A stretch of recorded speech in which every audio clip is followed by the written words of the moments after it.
Լույս արևելքում միսիոներական միությունը ներկայացնում է Չարլզ Սպերջեն Բարի վարդապետ Մատթեոս 19:16 Եթե ավետարանում նկարագրված այս երիտասարդը մեր Տիրոջ հետ խոսելիս գործածեց այս անվանումը, ապա որքան ավելի տեղին կլինի, որ ես նրան այդպես դիմեմ։ Հիրավի, նա իմ վարդապետն է երկու տեսանկյունից՝ կառավարող վարդապետ և սովորեցնող վարդապետ։ Ես ուրախությամբ եմ վազում կատարելու նրա հրամանները և ուրախությամբ էլ նստում եմ նրա ոտքերի մոտ լսելու նրան։ Ես թե նրա ծառան եմ, թե նրա աշակերտը, և դա մեծագույն պատիվ է ինձ համար։ Եթե նա ինձ հարցնի, թե ինչու եմ իրեն բարի անվանում, ես գիտեմ, թե ինչպես կպատասխանեմ նրան։ Ճիշտ է, որ ոչ ոք բարի չէ,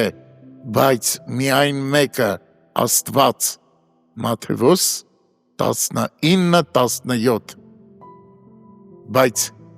այդ դեպքում նա ինքը Աստված է և աստվածային ողջ բարությունը շողշողում է նրա միջից։ Ես իմ փորձից գիտեմ, որ նա իսկապես բարի է, այնքան բարի, որ ինձ հասած ամեն բարիք նրա միջոցով է փոխանցվել ինձ։ Նա բարի է եղել իմ հանդեպ, երբ ես մեռած էի մեղքի մեջ, որովհետև իր հոգու զորությամբ հարություն է տվել ինձ։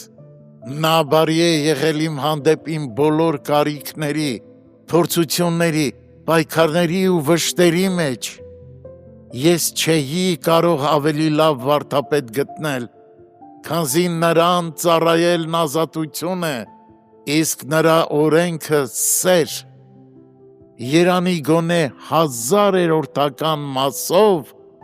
նման լինեի նրան։ Մյուս կողմից, երբ նա որպես ուսուցիչ սովորեցնում է ինձ, անասելիորեն լավն է։ Նրա վարդապետությունն աստվածային է, ոճը խոնարհ, հոգին հեզ,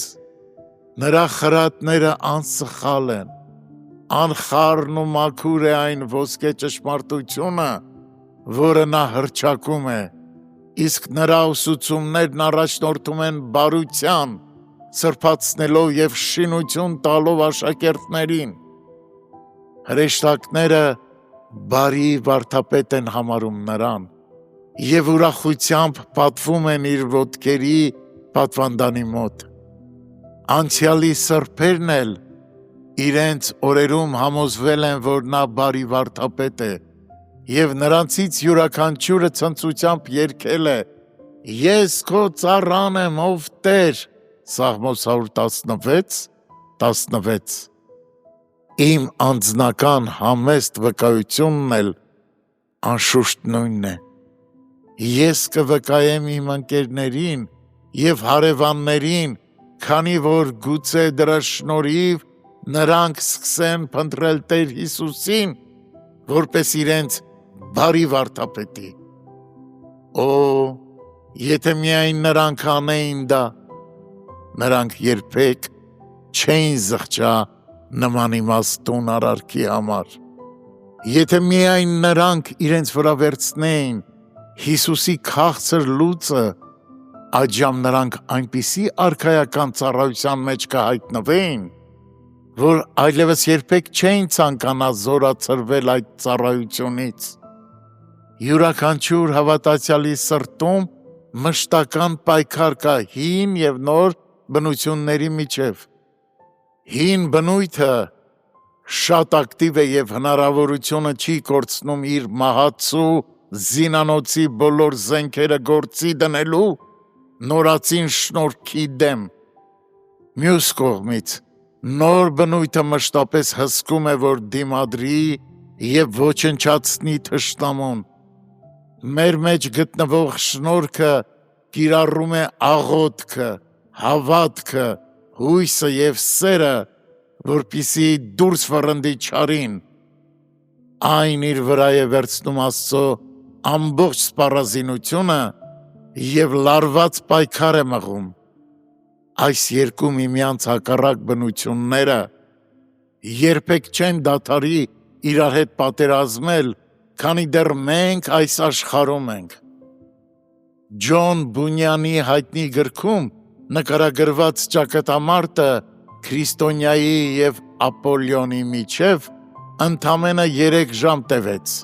սակայն Քրիստոնյայի ճակատամարտն իր սեփական անձի դեմ շարունակվեց ամբողջ ճանապարհին, Նեղ դռնից մինչև Հորդանան գետը։ Թշնամին այնքան խորն է իր արմատները գցել մեր մեջ, որ նրան երբեք հնարավոր չէ դուրս վռնդել, քանի դեռ մենք այս մարմնում ենք։ Սակայն, չնայած մենք ծանր շրջափակման մեջ ենք և հաճախ կատաղի պայքար ենք մղում, այնուամենայնիվ ամենակարող օգնական ունենք՝ Հիսուս Քրիստոսը, մեր փրկության առաջնորդը, որը միշտ մեզ հետ է և վստահեցնում է մեզ, որ ի վերջո մենք ավելի քան հաղթող ենք լինելու իր միջոցով։ Այսպիսի օգնություն ունենալով մենք հիրավի արժանի հակառակորդ ենք մեր բոլոր թշնամիների համար։ Արդյոք դու այսօր պատերազմում ես որևէ մեկի դեմ։ Արդյոք սատանան, աշխարհը և մարմինը հակառակ են քեզ։ Մի հուսահատվիր, մի ընկճվիր, շարունակիր կռվել, քանի որ անձամբ Աստված է քեզ հետ։